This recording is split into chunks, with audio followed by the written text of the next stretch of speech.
Buenas tardes a todos. Es un agrado contar hoy día con el profesor Gonzalo Larios, que algunos de ustedes ya lo conocen.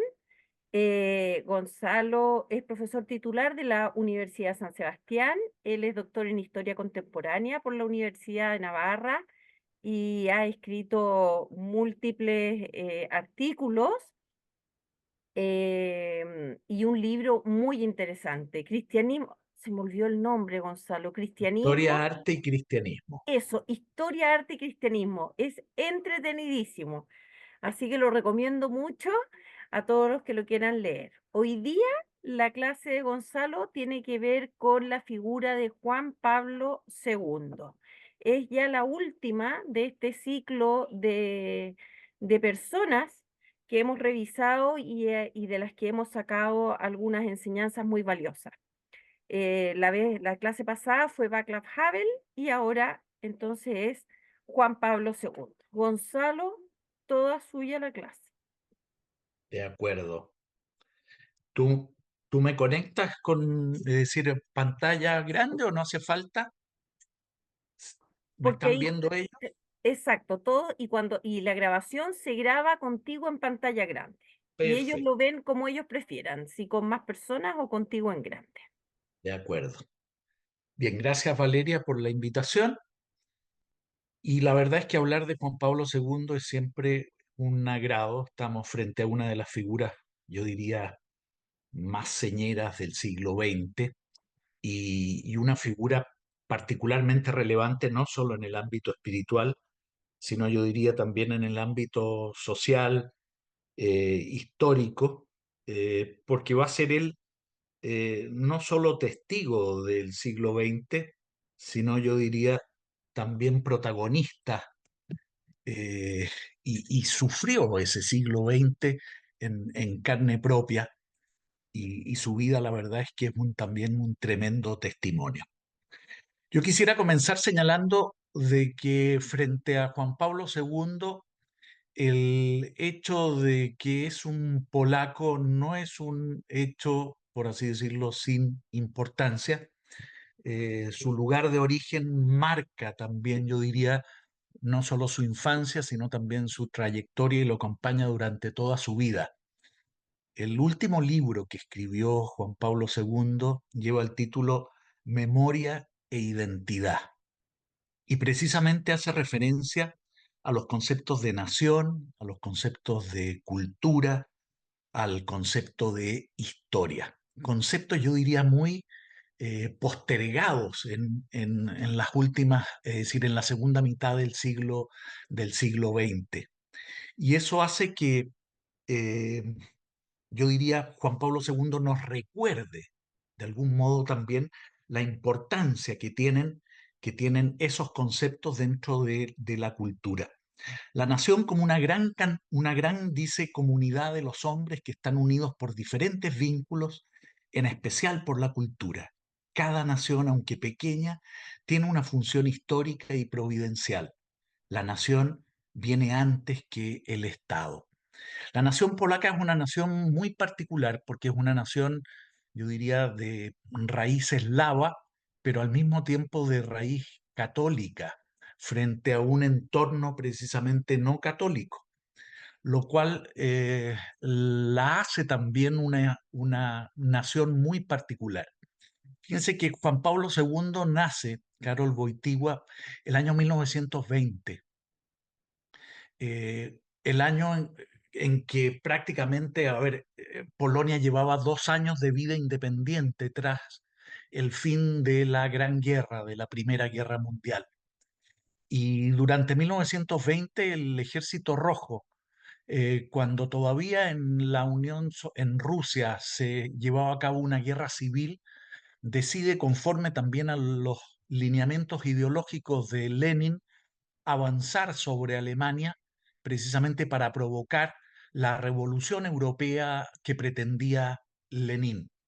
Sin embargo, para llegar a Berlín, los rusos tenían que atravesar Polonia.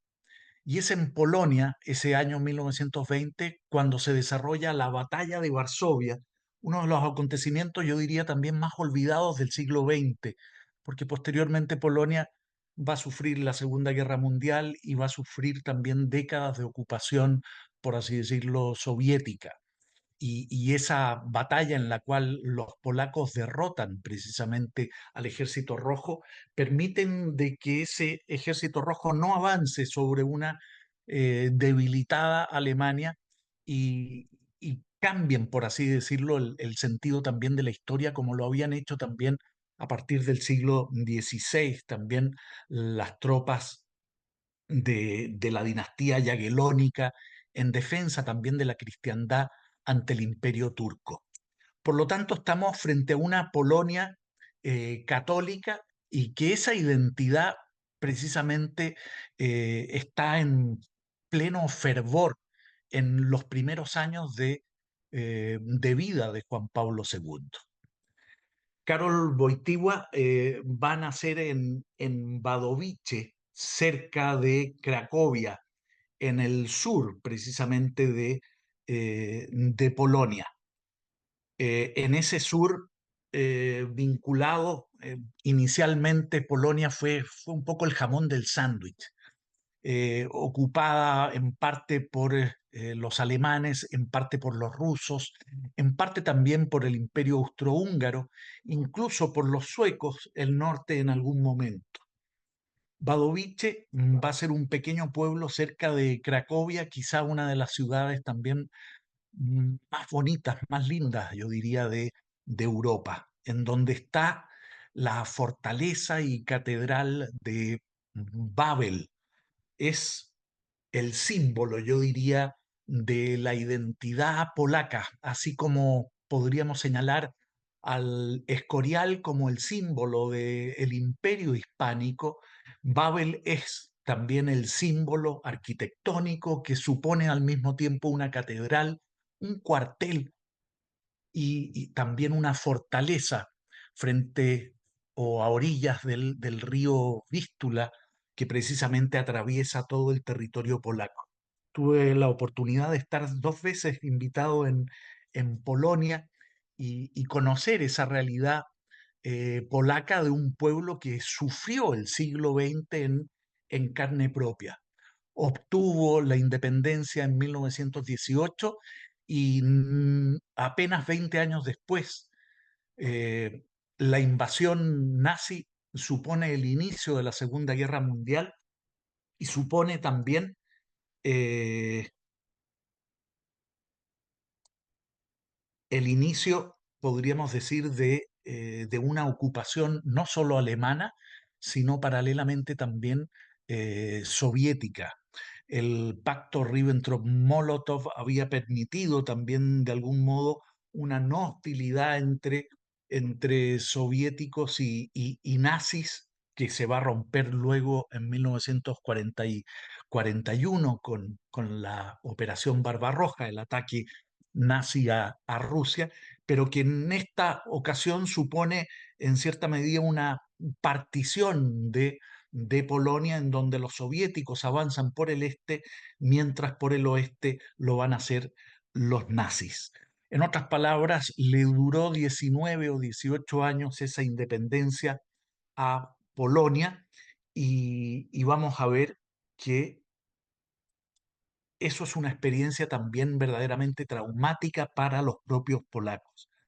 La ocupación soviética va a suponer posteriormente también la matanza de Katyn, en donde se calcula que entre 14.000 y 20.000 oficiales polacos fueron asesinados en los bosques de Katyn arteramente, con tiros en la nuca y sencillamente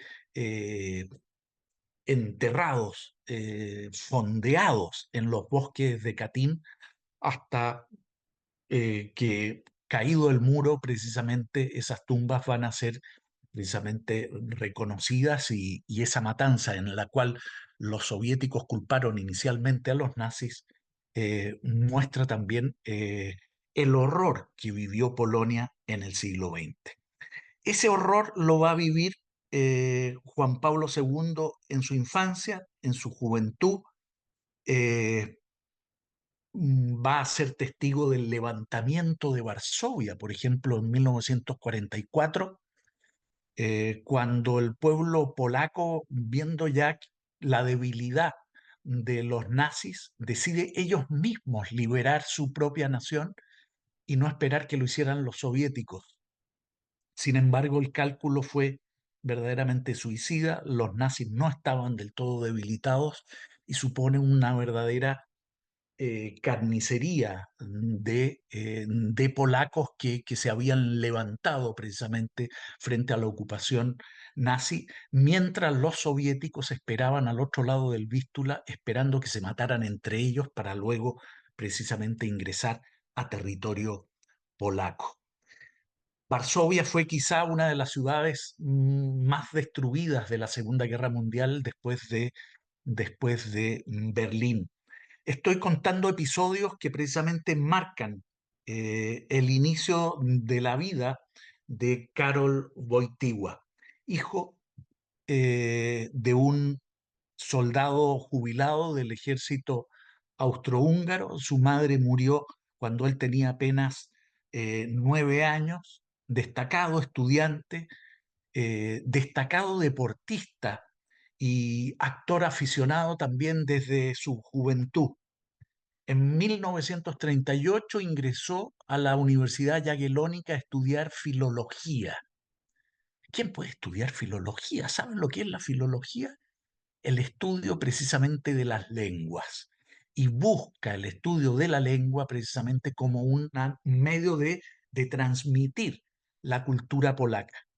El polaco es un idioma difícil, entre alemán, ruso, pero que es parte evidentemente esencial de la identidad nacional polaca. Y estudiar filología era un modo también de transmitir y fortalecer, por así decirlo, la cultura, la identidad nacional de Polonia en un entorno ya difícil. Al año siguiente se produce la invasión nazi que dio inicio con ello a la Segunda Guerra Mundial. El pacto que tenía Polonia con Inglaterra y con Francia hace que Inglaterra y Francia declaren la guerra a la Alemania nazi que había invadido Polonia y se declare con ello la Segunda Guerra Mundial. Eh, Abandona con ello los estudios, la Universidad Jagellónica fue ocupada, buena parte de los profesores fueron también liquidados, algunos de ellos precisamente en Katyn, y debe abandonar la universidad para trabajar y no tener que alistarse, digamos, en el ejército alemán o llevar a cabo trabajos forzados. Eh, es allí cuando precisamente se vincula a un grupo de teatro, a un grupo de teatro juvenil, y en la universidad también previamente la influencia de la poesía de Adam Mickiewicz, una de las figuras, yo diría, relevantes del romanticismo polaco. Su estatua está precisamente en una de las calles principales de Varsovia. Y la influencia también de un joven laico que veía a un joven Karol Wojtyła asistir diariamente a misa y le llamaba la atención la profundidad con la cual él oraba en plena ya ocupación nazi. Jan Tiranovsky, este sastre que tenía una vida espiritual profunda y un grupo espiritual que se denominaba el Rosario Viviente, lo llama precisamente a Juan Pablo, a Karol Wojtyła, a participar de esa espiritualidad de oración en medio precisamente de la ocupación nazi. Es ahí cuando el propio Jan Tiranovsky le da a conocer la poesía mística de San Juan de la Cruz, que va a ser también el tema posterior de su primera tesis doctoral como sacerdote, la fe en San Juan de la Cruz. Eh, Siempre tuvo facilidad para los idiomas Karol Wojtyła y esta cercanía con San Juan de la Cruz lo motiva también a aprender el español. Figuras también relevantes para su vocación sacerdotal, el sacerdote Casimiro Figliewicz, que va a ser posteriormente custodio, una especie de capellán de esta catedral, de este edificio de Babel, de este panteón también, en donde están las figuras también históricas más relevantes de Polonia. Casimiro Fiklewicz posteriormente fue asesinado durante la ocupación nazi. En 1941 fallece su padre y uno podría decir prácticamente Karol Wojtyła queda solo. Y en esa soledad está entre dedicarse efectivamente al teatro o responder a esa llamada espiritual que desde hacía algunos meses también lo acompañaba. El ser sacerdote, uno puede decir, bueno, en esas circunstancias, a lo mejor el ser sacerdote fue un escape frente a su orfandad y frente a la ocupación nazi. La verdad es que no podemos entender esa vocación como un escape. El ser sacerdote en medio precisamente de la ocupación nazi era un riesgo vital tremendo. Él va a ser un seminarista prácticamente clandestino y va a ser el arzobispo de Cracovia, el cardenal, posteriormente el cardenal Sapieha, el que lo acoja y junto a otros dos seminaristas prácticamente estudian de manera clandestina de noche porque tienen que trabajar precisamente en una cantera durante el día. Al terminar la guerra en el interregno, yo diría, entre la ocupación nazi y la ocupación soviética, imagínense los polacos, después de sufrir esa ocupación nazi, finalmente ver al final del túnel una luz y pensar de que van a ser liberados, pero quienes lo liberan o los liberan no son otros que el Ejército Rojo. En otras palabras, otro totalitarismo tan o más brutal que el anterior. La situación es dramática y para los polacos tiene que haber sido particularmente doloroso. En ese interregno, Sapieha, el cardenal arzobispo de Cracovia, logra sacar a estos dos jóvenes, los ordena, yo diría, casi prematuramente para que pudieran abandonar Polonia y los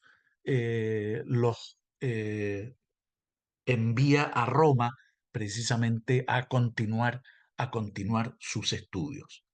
Van a estar allí, va a estar allí Karol Wojtyła algunos años, va a estudiar precisamente su doctorado y ello le va a permitir también finalmente conocer algunas realidades pastorales en Europa, en Francia.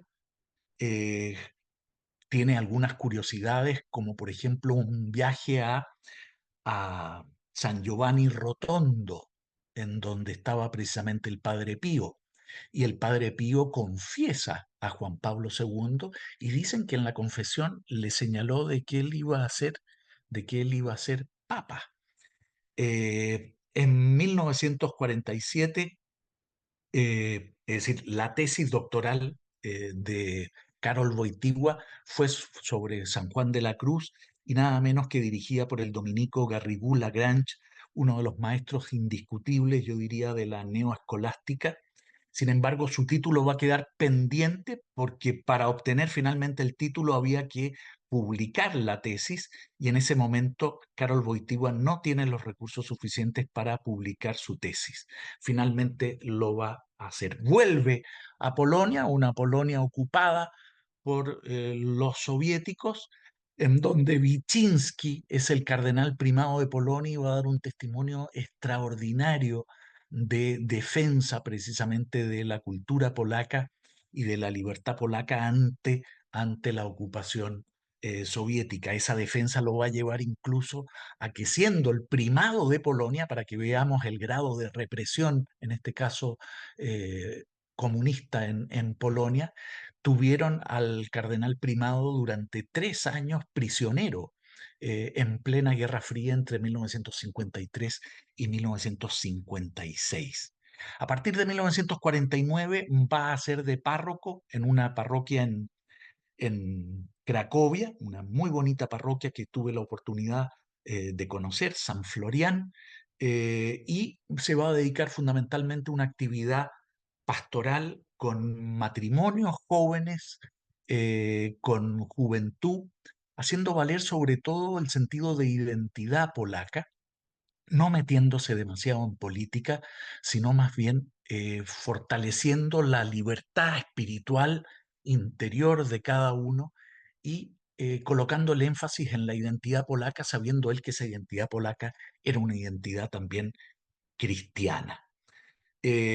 Publica algunos poemas, apoya algunas revistas de carácter cultural, no clerical, más bien independientes frente al Partido Comunista Polaco, pero por otro lado sometidas también de algún modo al régimen, una actividad pastoral que va a acompañar también de un ascetismo personal y de un desarrollo también académico en la Universidad Católica de Lublin, a la cual viajaba precisamente desde Cracovia para dar clases.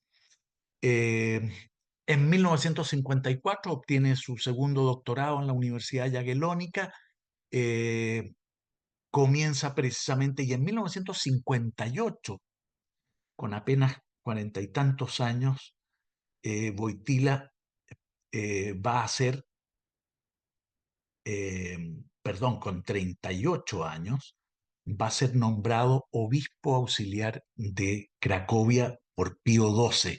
Pío XII fallece precisamente ese año de 1958. El primer ensayo que realiza y escribe, el primer libro que escribe eh, Karol Wojtyła es Amor y Responsabilidad, producto, yo diría, de su experiencia acompañando a matrimonios jóvenes en el ámbito pastoral y colocando el énfasis en que el amar y el amor es precisamente una entrega y no una utilización. En momentos en donde el Partido Comunista Polaco realizaba toda una campaña contra la familia y contra el propio matrimonio, en este sentido, la Iglesia Católica Polaca, que de alguna manera va a tener algún tipo de presencia, llegan a algún acuerdo con las autoridades comunistas para tener algún tipo de presencia en la sociedad polaca, llevan a cabo una labor cultural, yo diría en este caso, eh, contraria a la del partido oficial. En 1962 y 63, como obispo auxiliar de Cracovia, va a participar también en el Concilio Vaticano II. El 63 visita Tierra Santa y el 63 va a ser nombrado arzobispo de Cracovia por Pablo VI. Dicen que en la lista Karol Wojtyła estaba en el séptimo lugar. Y es muy probable que Wyszynski lo haya colocado en el séptimo lugar precisamente porque entendía de que las autoridades del Partido Comunista iban a descartar a las primeras y con el objeto de que efectivamente fuera Wojtyła electo. En 1967, Pablo VI lo nombra cardenal, tiene apenas en este caso 46 años y su labor en este caso como cardenal va a insistir en la libertad de religión que para la iglesia del silencio, es decir, para la iglesia sometida a los regímenes comunistas del bloque soviético, era decisiva como una ventana, por así decirlo, de respiro y de espiritualidad. Esa defensa de la libertad religiosa la ha recogido de la experiencia también del cardenal Sapieha, del propio cardenal Wyszynski. Y me detengo aquí un momento, porque la verdad es que no se entiende la espiritualidad y la profunda religiosidad polaca sin el testimonio también de tremendas figuras del clero polaco. Creo que fue el propio Alberto Hurtado el que en algún momento dijo de que el clero de alguna manera o los sacerdotes eh, eran también la imagen de la iglesia de una nación. Y por eso la falta de vocaciones refleja también el vacío espiritual de una nación.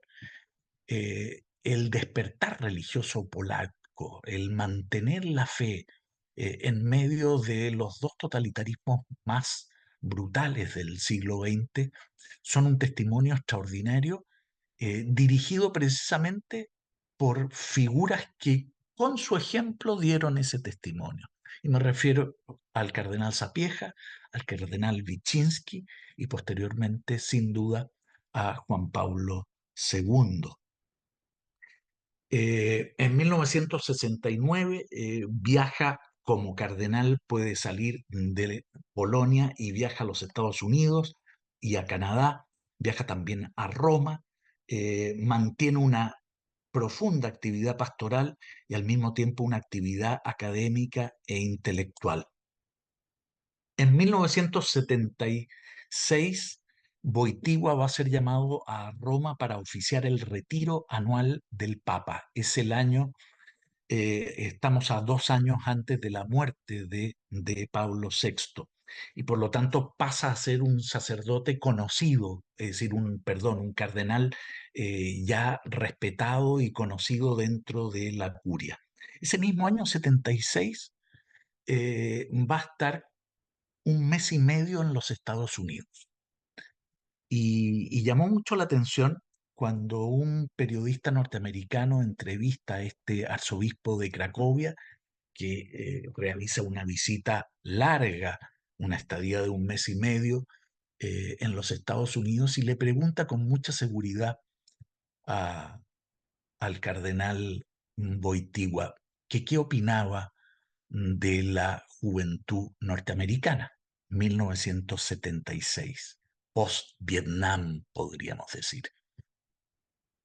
Wojtyła le responde sorpresivamente de que estimaba de que la juventud norteamericana disfrutaba de una tremenda libertad, pero pareciera que esa libertad la ha dirigido hacia un libertinaje en donde pareciera que el norte, el sentido de la vida de esa juventud apareciera bastante distorsionado.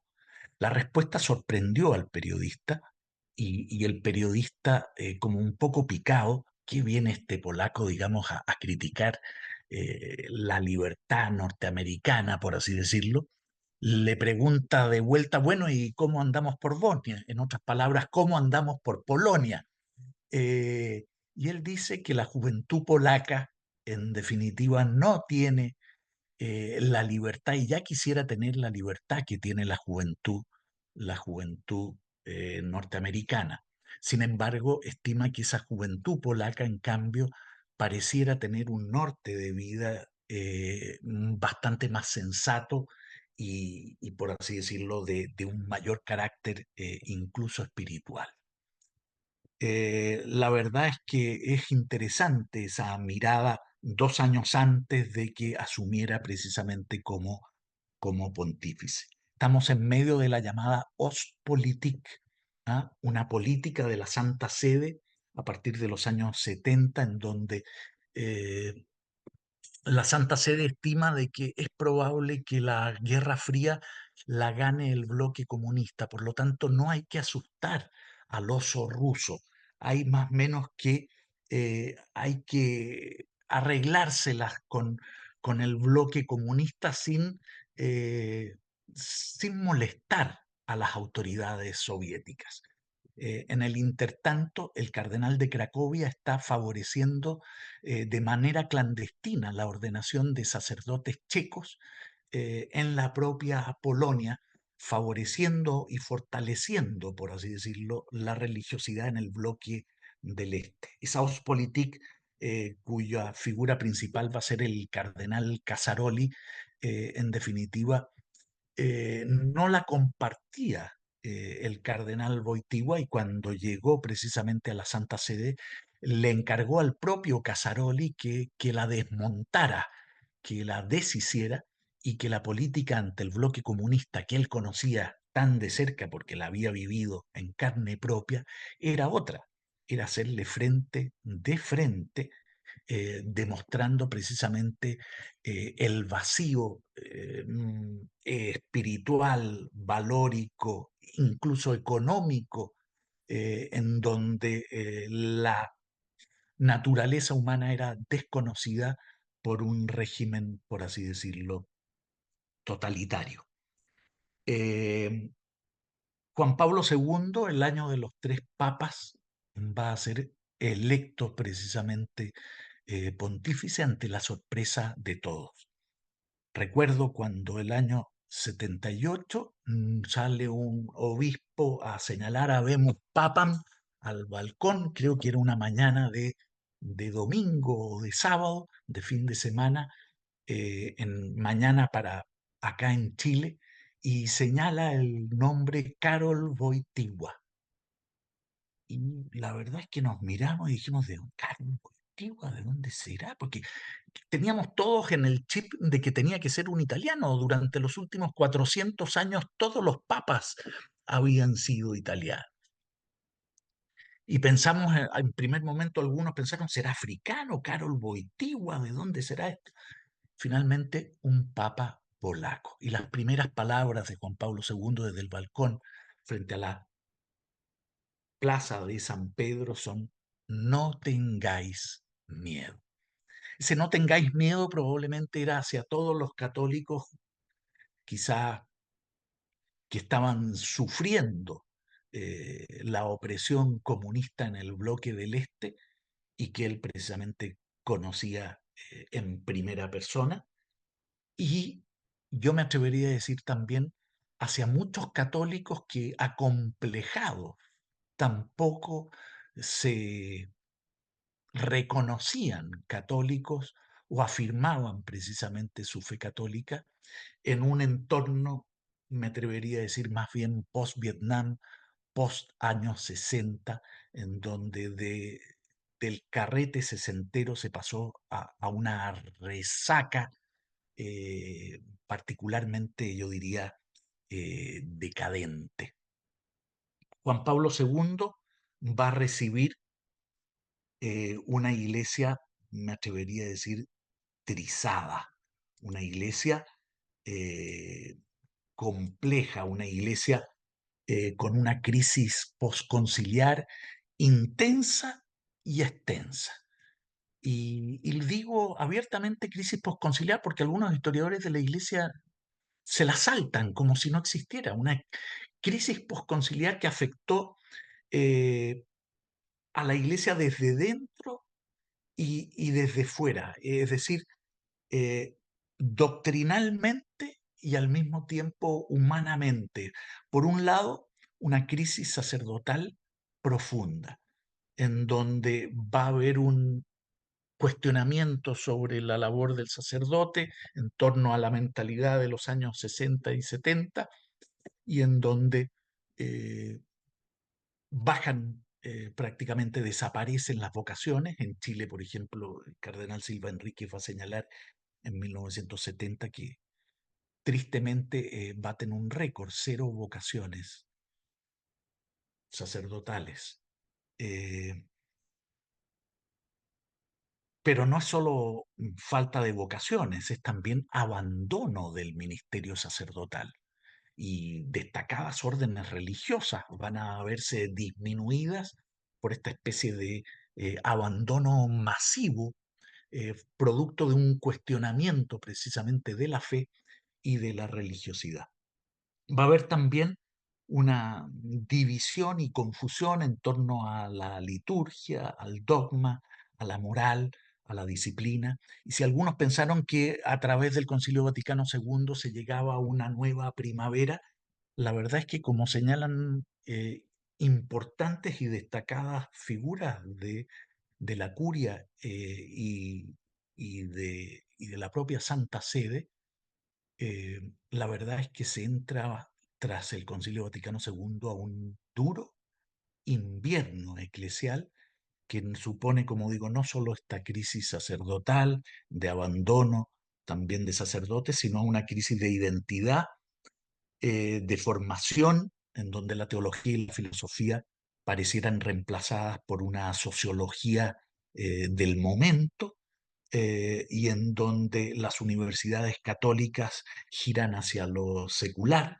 en donde algunas conferencias episcopales, como la de Holanda, Francia o los Estados Unidos, cuestionan abiertamente y venían cuestionando la autoridad del Papa. Los últimos años de Pablo VI son particularmente complejos.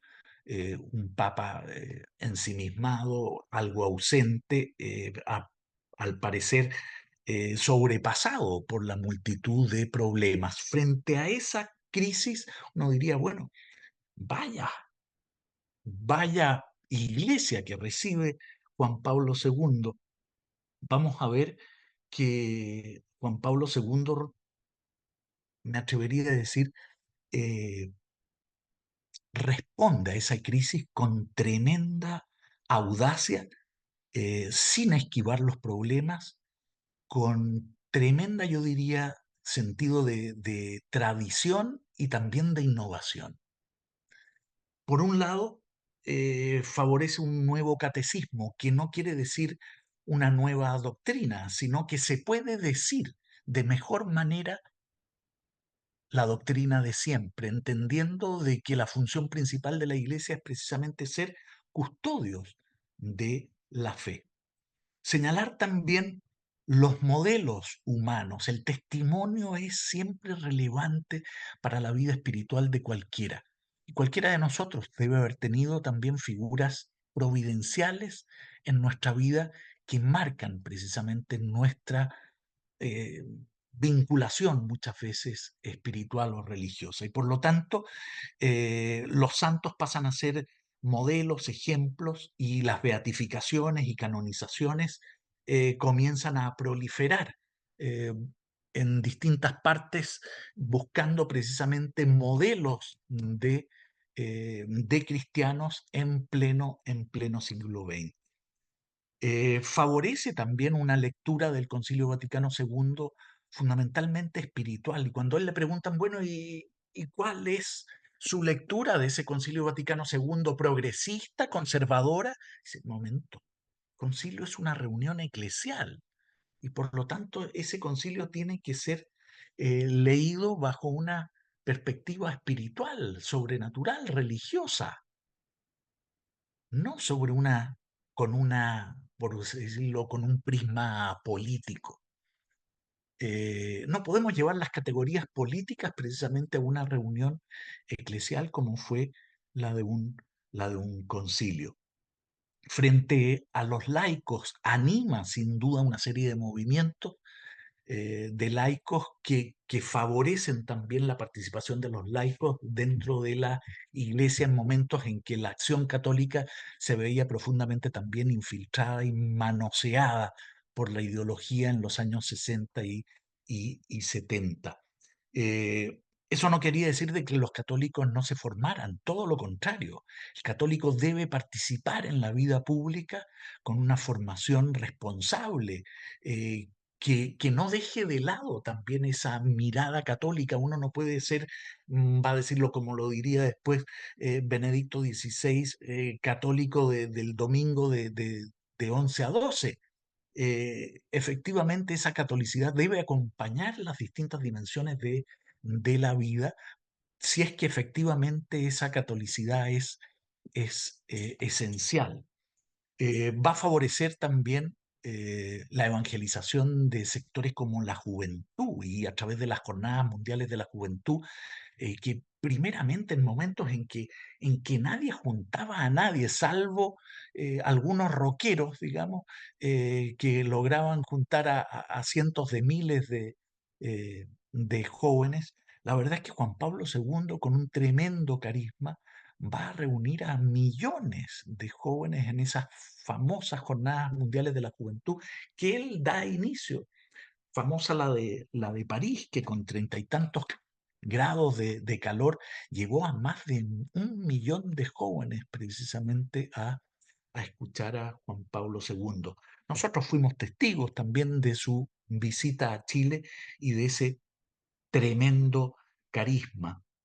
Va a colocar el énfasis en la universalidad, yo diría, de la cultura cristiana. Esa cultura cristiana no es ajena a ninguna cultura y toda cultura se enaltece, por así decirlo, bebiendo del cristianismo, que no es una cultura que ahorque, que ahogue, sino que saca lo mejor, me atrevería a decir, de cada cultura. Un magisterio, él dirá, cristocéntrico, es decir, un magisterio en donde Cristo es el centro precisamente del mensaje y por lo tanto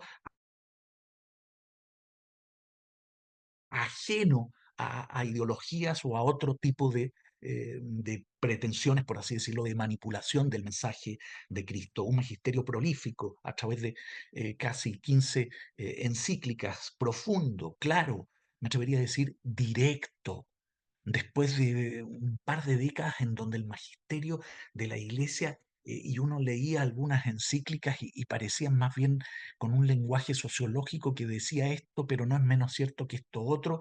En cambio, las encíclicas y los documentos del pontificado de Juan Pablo II son claros, directos, orientadores. Un magisterio también mariano. ¿Ah? Está esa M en el signo, en el escudo pontifical, pero evidentemente en la misma Polonia era una nación mariana y la Virgen de Czestochowa coquetea, me atrevería a decir, con la Virgen de Fátima, con la Virgen de Guadalupe, con la Virgen de Lourdes, y hace de María efectivamente un vínculo, una intercesora que nos acerca precisamente a Cristo.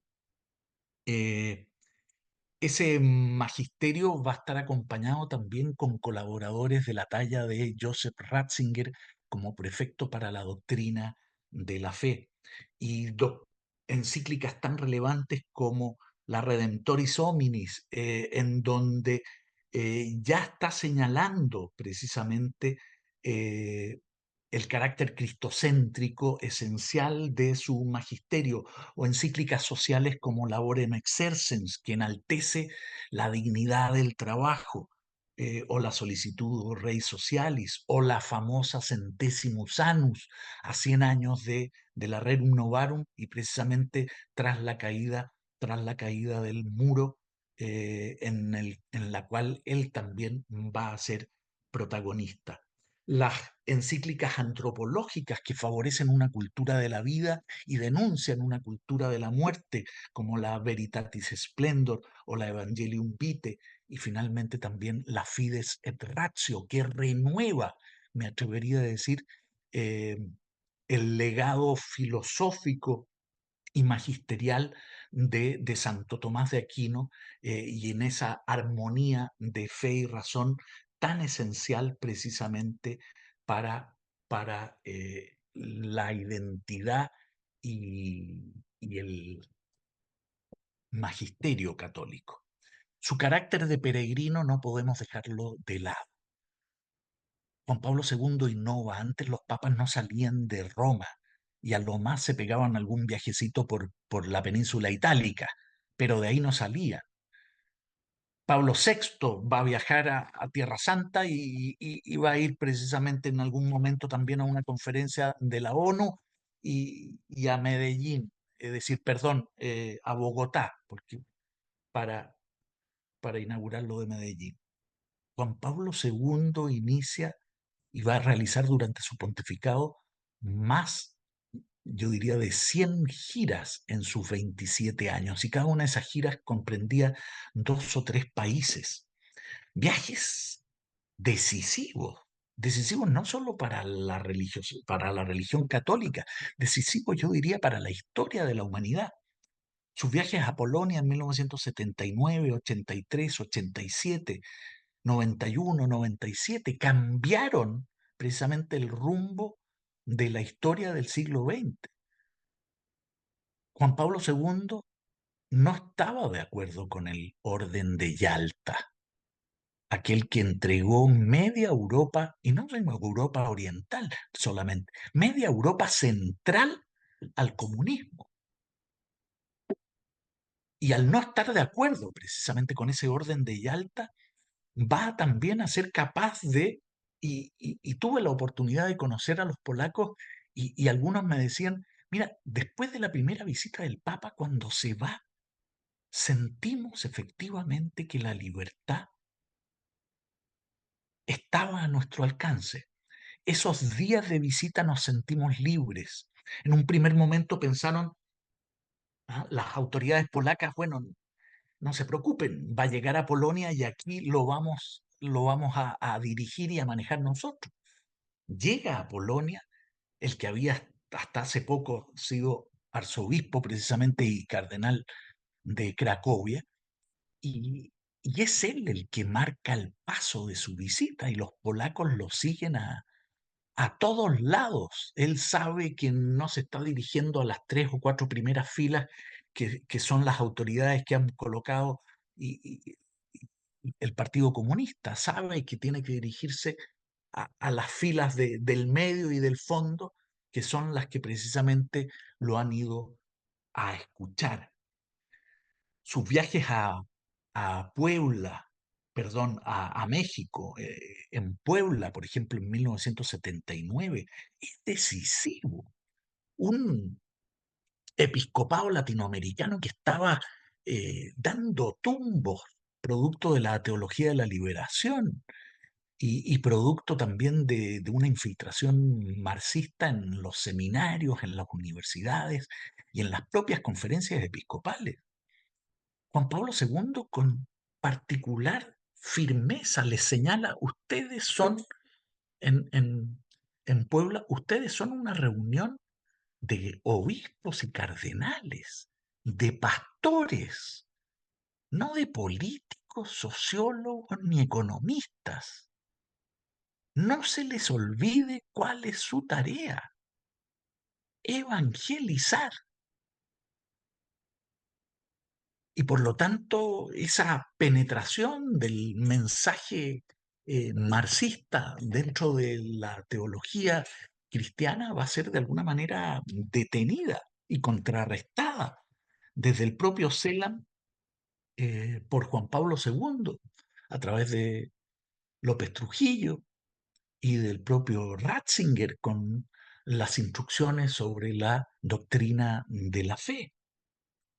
Esos viajes que lo llevan a Irlanda para señalar que la ridiculez y la incomprensión radical de ese terror entre cristianos, cuando precisamente católicos y protestantes se batían prácticamente en una especie de guerra civil.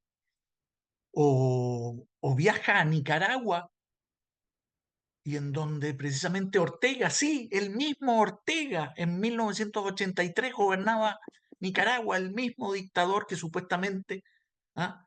iba a realizar una revolución liberadora, sigue gobernando hoy en Nicaragua. Cuando viaja Juan Pablo II, tiene Ortega a dos ministros sacerdotes.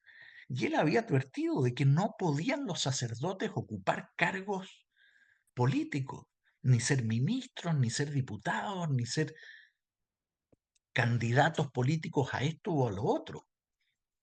Y cuando lo va precisamente Ernesto Cardenal, ministro de Cultura del régimen sandinista, a saludar, él no tiene ningún escrúpulo en levantarle el dedo y en plena loza del aeropuerto reprimirlo precisamente para ejemplo de toda Iberoamérica. Incorporar a Asia, a Oceanía y a África en una iglesia que verdaderamente se hace universal. Podríamos decir de que la Iglesia Católica en el siglo XIX, a través de una misión verdaderamente a los 5 continentes, se hace universal. Pero es el Papa Juan Pablo II el que a través de sus viajes precisamente otorga también y reafirma ese carácter universal del cristianismo. ¿Saben los dos países a los cuales no pudo viajar y quería efectivamente viajar? A Rusia y a China. Y no se lo permitieron precisamente las autoridades comunistas de ninguno de aquellos dos países. Para terminar, simplemente señalar que el derrumbe de la Guerra Fría en parte va a tener también como protagonista a Juan Pablo II. No hay duda de que Gorbachev es una figura miliar para entender a través de su perestroika esa, ese proceso. No hay duda también la actitud del presidente de los Estados Unidos, Ronald Reagan, va a ser también decisivo para entender el fin de la Guerra Fría. Helmut Kohl, como líder de Alemania, también para entender esa situación, la misma Margaret Thatcher. Pero fíjense que el propio Gorbachev, ateo, y que buscaba reanimar el comunismo, podarle las ramas secas y precisamente que brotara en toda su fuerza, finalmente el tiro le sale por la culata al abrir una puerta de aire fresco que entra a los países del este y que finalmente es irresistible. Y eso lo sabía perfectamente Juan Pablo II. Y junto con Ronald Reagan y otros precisamente favorecen ese proceso que lleva sin dispararse prácticamente un tiro a que países como Polonia, ustedes lo acaban de ver con Václav Havel, Checoslovaquia, posteriormente también Bulgaria, la Alemania del Este, finalmente abandonaran sus regímenes comunistas. Quizá donde sí hubo un conflicto bélico fue en, en la ex Yugoslavia por razones, yo diría, más bien también étnicas y heridas que no lograron cerrarse y que volvieron a abrirse previamente. Pero la caída del muro y el derrumbe de la Unión Soviética prácticamente se realizó sin un solo tiro. Y el sindicato Solidaridad va a ser un sindicato católico que va a ser el primer, yo diría, ejemplo disidente dentro de un bloque comunista en donde hasta los equipos de fútbol o el ballet Bolshoi estaba sometido al, al Partido Comunista.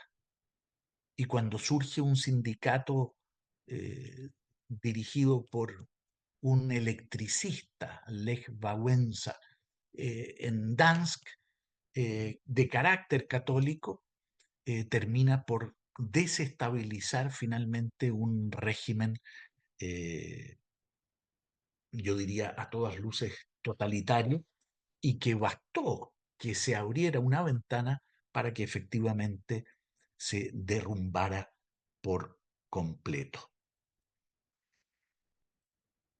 Vamos a quedar aquí, si les parece, y abierto a comentarios, preguntas. La verdad es que Juan Pablo II es una figura tremenda eh, que, que también tiene una tremenda relevancia para nuestra historia de Chile. ¿Algún comentario, pregunta? Yo tengo una. Me voy a tomar el espacio.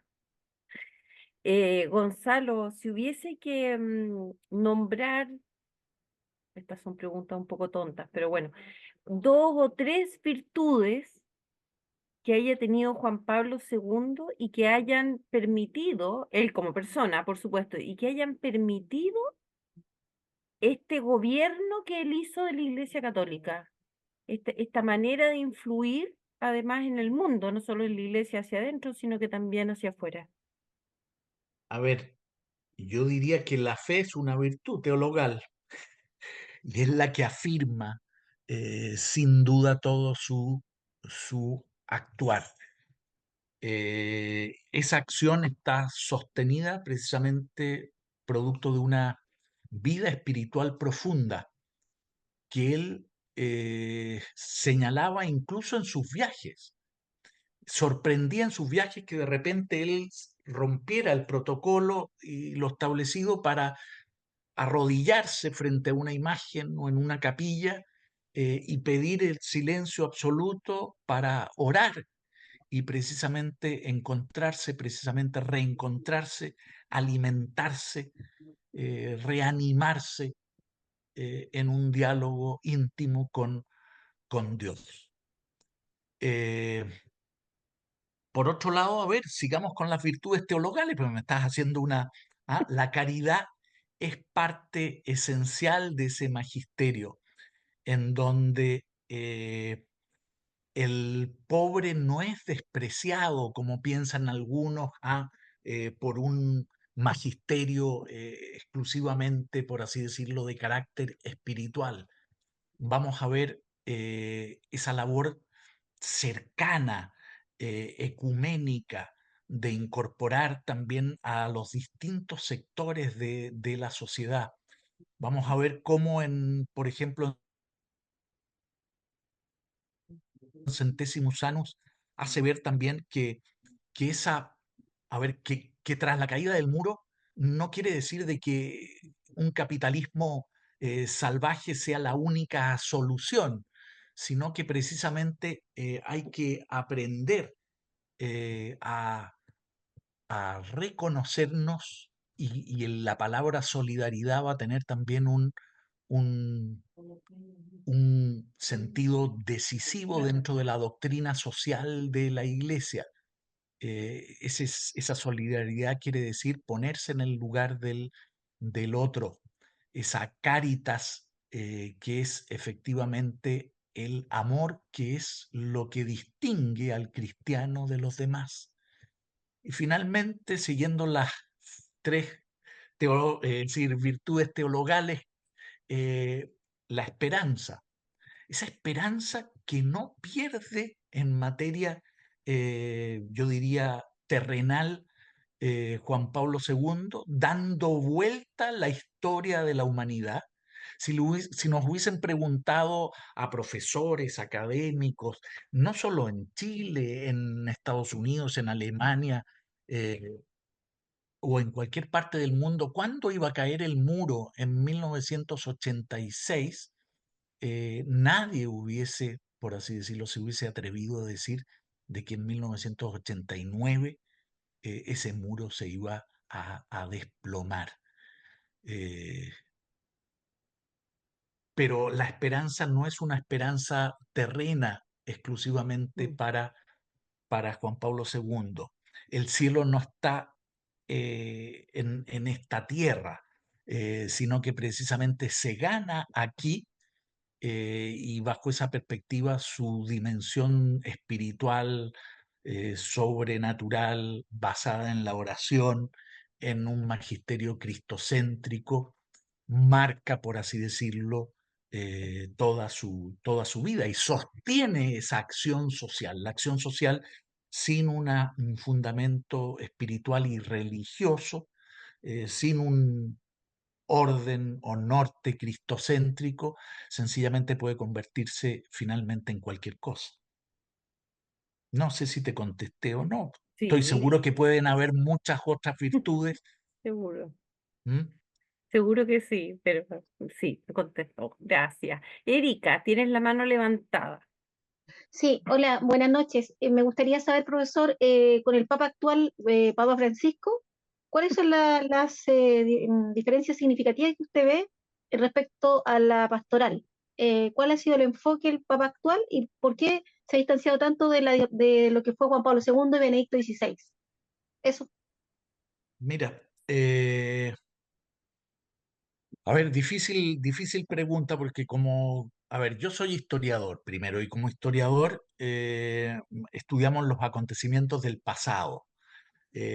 Ahora, como católico, te puedo dar mi opinión de lo que uno ve hoy, pero por otro lado, eh, estamos viviendo una situación compleja en la iglesia, eh, en donde yo diría esa, esa labor de la iglesia. Mira, recuerdo en algún momento en un debate por televisión a un sociólogo bastante polémico y bastante conocido, Villegas. ¿Se acuerdan de él? Y Villegas le dicen en algún momento, decir, está junto con otros contertulios, y ellos comenzaron a señalar que la iglesia debiera ser así, debiera ser asá, debiera ser de esta manera o de la otra, y que se había convertido en una iglesia conservadora y que por lo tanto anquilosada en el pasado, etc. Y Villegas dice, mira, yo no soy católico, les dice, pero si hay una institución que tiene por fundamental tarea el conservar la fe y el depósito de fe, es precisamente la iglesia. Y como tal, puede de alguna manera decir las cosas con un lenguaje más moderno, pero efectivamente la esencia de ese lenguaje o el contenido de ese mensaje no puede o no debería variar.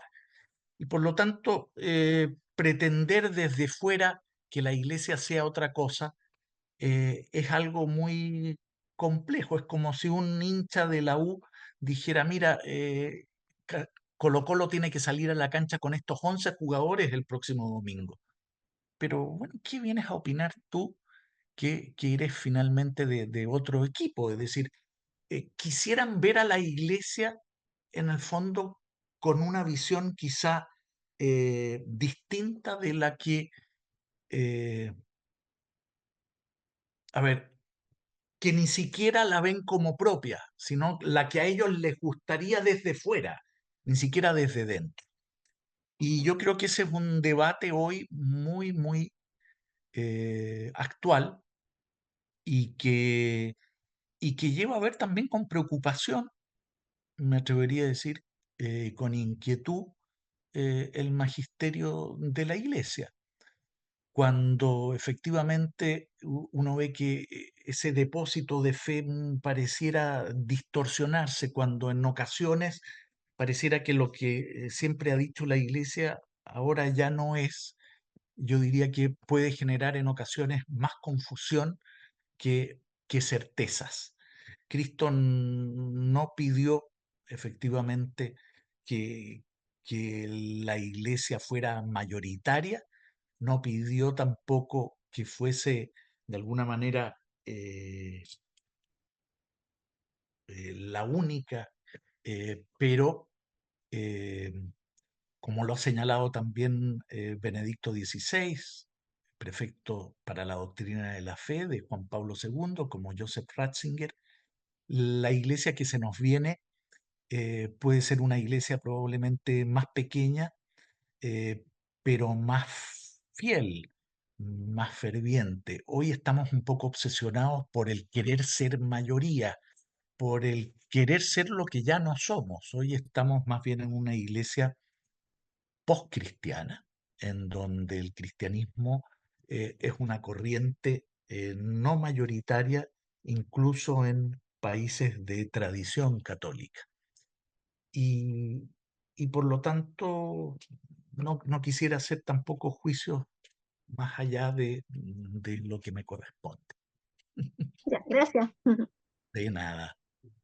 Patricio, ¿estás por ahí?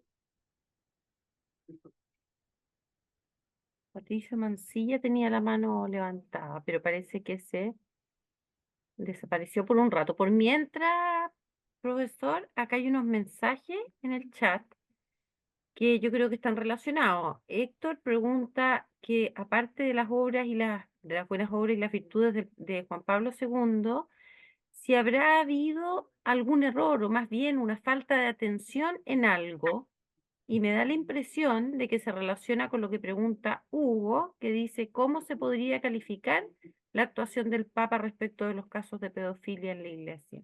Sí. Bueno, el drama de la pedofilia, eh, que pasa a ser una especie de crimen delincuencial, digamos, y una doble falta cuando está revestido de sotana, es decir, cuando se utiliza el magisterio y cuando se utiliza un magisterio sacerdotal, una condición sacerdotal para llevar a cabo esos abusos, es doble falta. Una situación tremendamente dolorosa eh, que costó asimilar y que nos costó como católicos asimilar. Es decir, si hace 20 años nos hubiesen dicho que el fundador de tal o cual orden que el párroco de tal o cual iglesia, que la monja de tal o cual colegio, que el vicario de tal o cual vicaría, que el director de tal o cual hogar, eh, iban a ser unos delincuentes, eh, nosotros les habríamos dicho probablemente que te fumaste. Es decir, no no lo hubiésemos creído. Ha sido tremendamente doloroso para los católicos precisamente asumir esa realidad y de la cual creo que hay que hablar sin tapujos, precisamente para hacerle frente. eh, y sin tapujos quiere decir tratar precisamente también de atacarla desde la raíz. Me da la impresión de que esto, sin ser un experto en el tema, pero he tratado, estoy trabajando precisamente en temas de historia de la Iglesia de Chile de los últimos 50 años, me da la impresión de que esta situación, eh, durante los últimos años del pontificado de Juan Pablo II, ya estaba, por así decirlo, saliendo a flote y no se enfrentó de una manera adecuada. Pero yo les pido también que recuerden los últimos años de Juan Pablo II, ese testimonio también de integridad, cuando ya las fuerzas físicas no le daban y de seguir, por así decirlo, al pie del cañón, ¿ah? Dando un testimonio de fidelidad tremendo. ¿Se acuerdan una de sus últimas apariciones en una ventana frente a la Santa Sede, frente a la plaza, perdón, de San Pedro, en donde prácticamente la voz no le sale y lo que sí le sale son las lágrimas? Eh, Frente a ese testimonio y esos últimos años, yo me atrevería a decir de que es probable que Juan Pablo II no tuviese la capacidad física para hacer frente a esa realidad. Es muy probable también que le hayan escondido en gran medida, con buenas, malas y regulares razones, eh, esa situación, y que por lo tanto no se tomaron adecuadamente las medidas u oportunas que se debían. Algo de ello va a tener que enfrentar Benedicto XVI y más aún el Papa Francisco. Y en Chile lo sabemos muy bien, cuando, cuando acepta, ¿ah?, la renuncia de toda una conferencia episcopal y después acepta en concreto la renuncia de 7 o más obispos de un mismo país, no tiene precedentes en la historia de la Iglesia. Lo que demuestra que la Iglesia chilena, en ese sentido, estaba viviendo y está viviendo una crisis tremenda, tremenda, a tal punto de que hasta el último arzobispo tuvimos previamente dos obispos, arzobispos de Santiago extranjeros, lo que demostraba de que probablemente no había ningún chileno que diera la talla para ocupar ese cargo. Eh, Eso es lo que puedo decir al respecto. No soy un experto en el tema de los abusos, etcétera. Me da esa impresión, como repito, como un simple católico de la calle, con todas las luces y todas las sombras también de cualquiera de nosotros. Eh, Gracias, Gonzalo. Patricio, ahora sí. Hola, sí, ahora sí, muchas gracias, perdón. Gracias, Gonzalo, excelente, muy, muy encachado. Pero te hago una pregunta,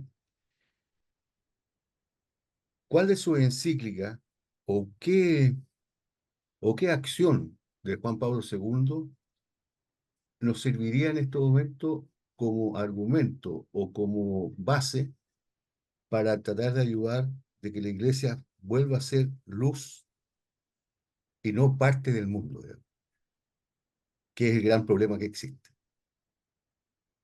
¿Qué? Sí. Esa es la pregunta.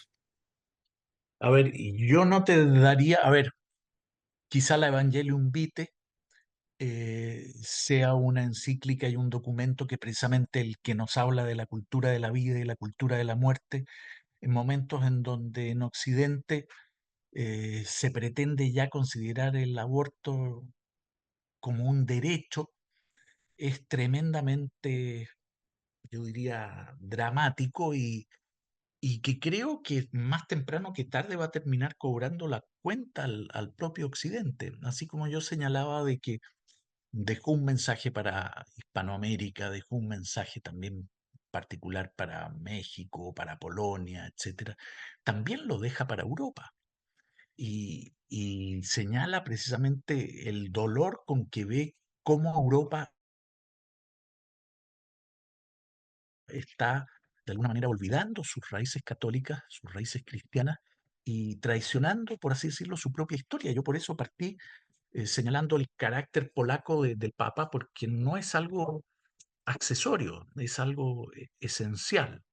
Me atrevería a decir que en Evangelium Vitae y en esa cultura de la vida frente a la cultura de la muerte, hay muchas denuncias que lamentablemente mantienen una tremenda vigencia.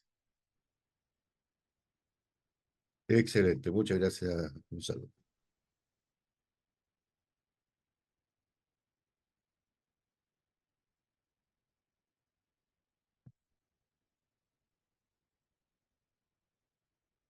Estás muteada, estás muteada.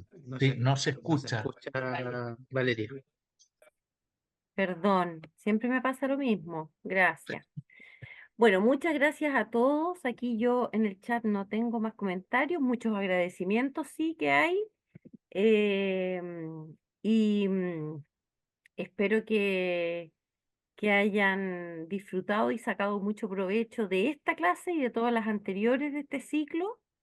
Te agradezco especialmente, Gonzalo, ha sido muy bonita la clase.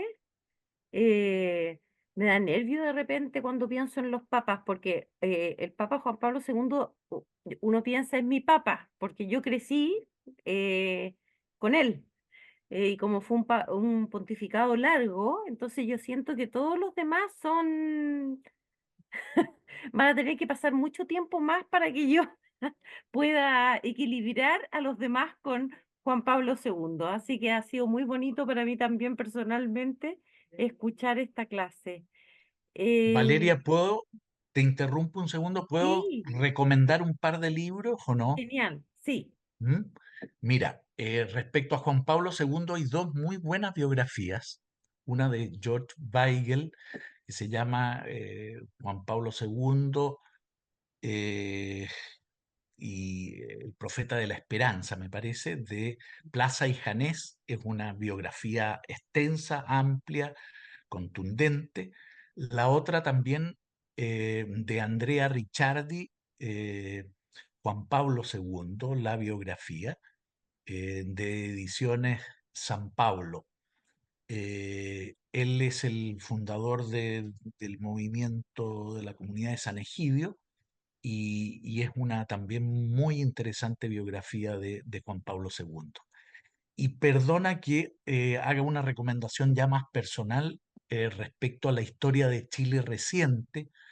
En definitiva, me ha tocado participar en los últimos 15 años en un proyecto de investigación de historia de Chile reciente, en 1960-2010, que dirige Alejandro San Francisco y en donde me ha tocado fundamentalmente colaborar yo diría, ya casi 500 páginas de historia de la Iglesia en los 9 tomos que llevamos publicados de la historia reciente de la Iglesia en Chile desde 1960.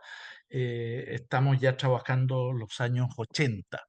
Así que han sido 15 años en donde hay alrededor de unas 400, 500 páginas de historia de la Iglesia, pero que además les puede interesar porque es una historia de Chile que es decir, contempla historia política, relaciones internacionales, economía, y además historia de la Iglesia, historia de Chile, 1960-2010, Alejandro San Francisco, Ángel Soto, Miriam Duchens, José Manuel Castro y quien les habla, entre otros. Buenísimo, esas las edita la Universidad San Sí, a San Sebastián. Sebastián, así es. Pero están en online, digamos, es decir, los pueden comprar online o eh, Sí, en cualquier sitio. sí, hay Las otras dos varias biografías son, yo diría, también relativamente fáciles de encontrar. de encontrar. Sí, en Busca Libre Así eh, es, es fácil encontrar esas biografías. Y la historia de Chile, bueno, se también. ve en la misma universidad, pero No, no, y también en Busca en, Libre también está. en Busca Libre y en librerías también. Hay muchas Así librerías que es. la tienen. Así que bueno, gracias por las recomendaciones, profesor. Bueno, y gracias a todos y ya nos veremos en un próximo curso. Creo que el martes termina el otro curso que tenemos, ¿no? El de los libros extranjeros. Así es que nos vemos la próxima semana. Que estén todos muy bien y muchas gracias, Gonzalo. Muy agradecidos. Gracias, Valeria, y gracias a todos Muchas gracias, por la Gonzalo. presencia.